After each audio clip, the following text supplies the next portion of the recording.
মাথা গরম না করে মন থেকে ভেবে বল তো, যেটা করেছি সেটা কি খুব অন্যায় করেছি? দেখো, ন্যায় অন্যায় এটা নির্ভর করে যে এলাকায় তুমি থাকো তার উপরে। হ্যাঁ, যেখানে নয়নের মতো একটা বদমাইশ ছেলে আছে, কি দরকার হচ্ছে তাকে উস্কে দেবার, তার কথা অমান্য করবার, তার রথ কেউ ফিরিয়ে দেবে, এটা কেউ কোনোদিন ভাবতে পারে? যে কে গো নয়ন? কে নয়ন যে তাকে এত দাম দিতে হবে? শুধু তার দাম আছে, আমাদের এতগুলো মানুষের কোনো দাম নেই, এতগুলো মানুষের ইচ্ছের কোনো দাম নেই, শুধু নয়নের ইচ্ছের দাম আছে। আর নয়নের যেসব চেলা চামুন্ডারা আছে, হ্যাঁ, ওই বদমাইশগুলোর দাম আছে না, বাকি কারোর কোনো কথার দাম নেই। বাবা, আমরা যেটা করেছি ন্যায়ের জন্য করেছি। এই শোনো, তোমাকে ন্যায় অন্যায় নিয়ে এত বড় বড় কথা কে বলতে বলেছে? তুমি কি নেত্রী হবে নাকি নেত্রী? প্রতিবাদ করলে যদি নেত্রী হতে হয় তাহলে তাই। আমরা গরিব মানুষ বাবা, সাধারণ মানুষ। অন্যায় দেখলে যদি রুখে না দাঁড়াই তাহলে তো এইভাবেই বাঁচতে হবে গো, পড়ে পড়ে মার খেতে হবে। সেদিন আমি রুখে দাঁড়িয়েছিলাম বলেই না এত কিছু হয়েছে। আর সেদিন যে শুধু আমি একা রুখে দাঁড়িয়েছিলাম তা কিন্তু নয় বাবা, এই গোটা বস্তি আমার সাথে ছিল, এই গোটা বস্তির সবাই রুখে দাঁড়িয়েছে। সেদিন তো আমি একা ছিলাম না। সত্যিই তো, সেদিন তো সত্যি অন্যায় হয়েছিল বাবা। তাছাড়া ওদের ছেলেরা মেয়েদের দেখলে প্রায় প্রায় টিটকিরি করে, কেউ কিছু বলে না মানে এটা তো নয় যে সবাই সেটা মেনে নেয়। তাছাড়া ওদের কাছে অস্ত্র শস্ত্র থাকে, সেই জন্যই সবাই ভয় পায়, আর ওরা সেই সুযোগটা নেয়। বেশ বেশ, যাও যাও যাও, তোমরা ঝগড়া করতে যাও, যাও। তুমি তো সেটাও যেতে দিচ্ছ না বাবা। ও বাবা, বাবা বলছি ঝগড়া অশান্তি করবো না, তোমার ছেলেকে নিয়ে চলে আসবো। বাড়িতে থাকতে মন টিকছে না বাবা। ঠিক আছে ঠিক আছে, যদি যেতে হয় তো আমি নিজেই যাব। কি বলছো, তুমি যাবে? হ্যাঁ আমি যাব। কেন বলো তো? আমরা মেয়ে বলে যেতে পারি না?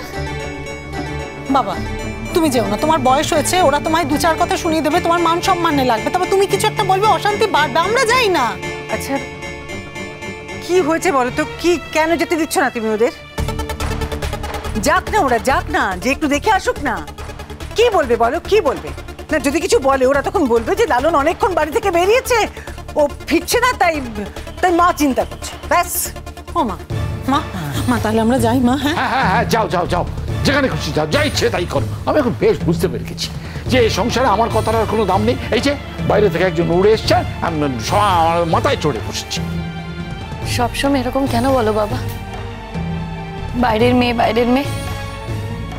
হ্যাঁ হতে পারি আমি বাইরের মেয়ে, কিন্তু তা বলে আমি তোমাদের ক্ষতি করতে চাই না বাবা। সবসময় এভাবে বলো না, আমারও খারাপ লাগে। তোমার সাথে খারাপ লাগে সেই জন্যই তোমার বলা। তুমি যা করেছো সেটাই তো বলা। আসলে ছোটবেলা থেকে কেউ তো তোমাকে কোনো কিছু নিষেধ করেনি, তুমি তো নিষেধ শুনতে অভ্যস্তই নও। আমি তো তোমাকে বারবার করে বলেছিলাম যে ওদের সঙ্গে লাগতে ছিল, তুমি শুনলে না আমার কথা? হ্যাঁ, বলেছিলাম যে ওরা যে খুব খারাপ ছেলে, খুব খারাপ ছেলে। যতবার আমাদের এই বস্তির সঙ্গে ওদের ঝঞ্ঝাট ঝামেলা হয়েছে, আমার চিরকাল আমাদেরই পেঁচিয়ে আসতে হয়েছে, আমরা পারিনি ওদের সঙ্গে। তুমি তাদের সঙ্গে মুখ নাড়িয়ে ঝগড়া করতে গেলে, বলে আমার রক্ত ছিল। আর শুধু নিজে একা করলে না, আমার ছেলেটাকে পর্যন্ত তার সঙ্গে জড়িয়ে নিলে। কি দরকার ছিল জেদ করবার? এই রথ তোমাকে চালাতেই হবে। আমি তোমায় বারণ করিনি, তুমি আমার কথা শুনলে না। বাবা সেদিনকে তো আমরা কোনো ভুল করিনি, আমাদের কোনো অন্যায় ছিল না। ফুলঝুরিও কোনো অন্যায় করেনি। ওরা ফুলঝুরিকে খারাপ খারাপ কথা বলছিল বলে ভাই প্রতিবাদ করেছে। প্রতিবাদ করবে না বাবা? এভাবে চুপ করে থাকবে, এভাবে চুপ করে থাকলে ওরা একদিন আমাদের গলা টিপে মেরে ফেলবে, আর সেটাও আমাদেরকে হজম করতে হবে। এভাবে বেঁচে থাকার কোনো মানে নেই বাবা। ওই মানুষটা না সারাটা জীবন একরকম। সত্যি সারাটা জীবন তুমি একটাই রকম রইলে। যত দাপাদাপি, যত চোটপাট সব ঘরের মধ্যে। আর বাইরের মানুষ যদি কোনো অন্যায় করে তার প্রতিবাদ তো জীবনে করবে না। আশ্চর্য। আচ্ছা দেশে কি কোনো আইন কানুন নেই নাকি? কোনো শাসন নেই এদেশে? ওই নয়নের যা ইচ্ছে তাই করবে নাকি সব সময়?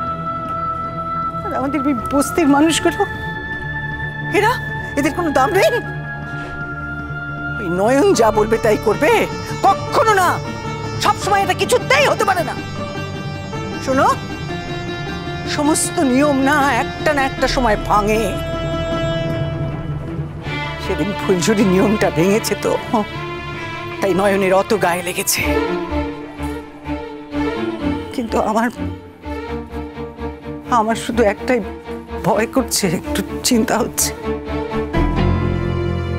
আমার খালি মনে হচ্ছে যে আমার ছেলেটার কোনো ক্ষতি করে দেবে না তো।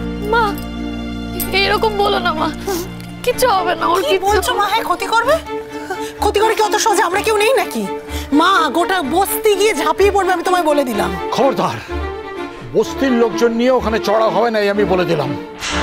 ঠিক আছে বাবা, কেউ ঝামেলা ঝঞ্ঝাট করবে না, কিন্তু বস্তির লোকেদের তো অন্তত খবরটা দিই। যদি গিয়ে দেখি ওখানে কোনো ঝামেলা ঝাঁটি হচ্ছে, তখন আমি বস্তির লোকেদের ডেকে পাঠাবো। দেখো, একবার যখন মাঠে নামছি তখন জেতার জন্য নামছি, হেরে যাওয়ার জন্য নয় বাবা। তাও যদি জিততে না পারি, তাও ওদেরকে দেখাবো যে হ্যাঁ আমরা একসঙ্গে আছি, আমরাও অন্যায় প্রতিবাদ করতে পারি, আমাদেরও সেই সাহস আছে। আর আমাদের যদি মারে, আমরা সেই মাঠ ফিরিয়ে দিতে পারি, সেটাই দেখাবো আমি বাবা। শোনো, জেনেছিলাম তো গান টান গেয়ে গায়িকা হবে, এখন এসব বড় বড় বক্তৃতা দিচ্ছ কেন? নেত্রী হবে, নেত্রী। অন্যায় প্রতিবাদ করা মানে যদি নেত্রী হওয়া হয়, তাহলে হ্যাঁ আমি নেত্রী হব। কি বলি বলো তো বাবা?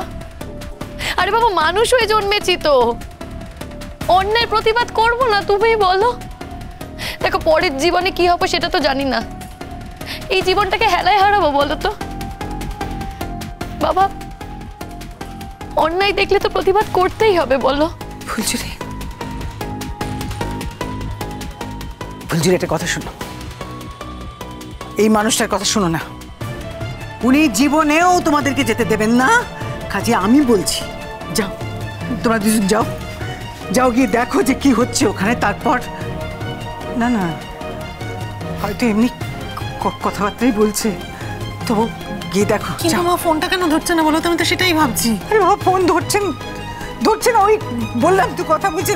না মা, না, আমার মন ভালো কথা বলছে না। শোনো, আমার ছেলের যদি কিছু হয় তার জন্য কিন্তু তুমি দায়ী থাকবে, আমি কিন্তু তোমাকে ছেড়ে কথা বলবো না। আমার ওপর রাগ মিটিয়ে কি হবে বাবা? কি হবে একটু বলবে? আমি কি তোমার উল্টো দিকের লোক? তুমি আমার ওপর রাগ করতেই পারো, রাগ দেখাতেই পারো, তোমাকে বাবা বলে ডাকি তো, রাগ দেখানোর অধিকার তোমার আছে।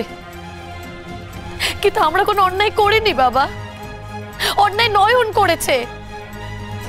আর এই অন্যায় আমরা কেউ মুখ বুজে সহ্য করবো না, তোমার ছেলেও করবে না, তোমার ছেলেও তার প্রতিবাদ করবে।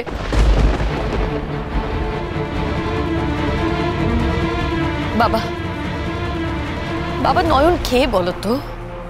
ও কি দেশের রাজা যে ওর কথা মতো আমাদের চলতে হবে? কে ও নিয়ম ঠিক করার? আর যদি দেশের রাজাও হয়, সেও এরকম নিয়ম না ঠিক করতে পারে না, তাকেও প্রজাদের সুখ সুবিধার কথা ভাবতে হবে। তাই আমরা কোনো অন্যায় করিনি। হ্যাঁ বাবা, যেটা করেছি আমরা ঠিক করেছি। ডলিদি, আর দেরি করা ঠিক হবে না গো, আমরা আসছি বাবা। মা আসি মা, সাবধানে। হ্যাঁ সাবধানে। আসছি। ডলি, ডলি, রক্ষা করো। এইসবের জন্য তুমি দায়ী, তুমি দায়ী।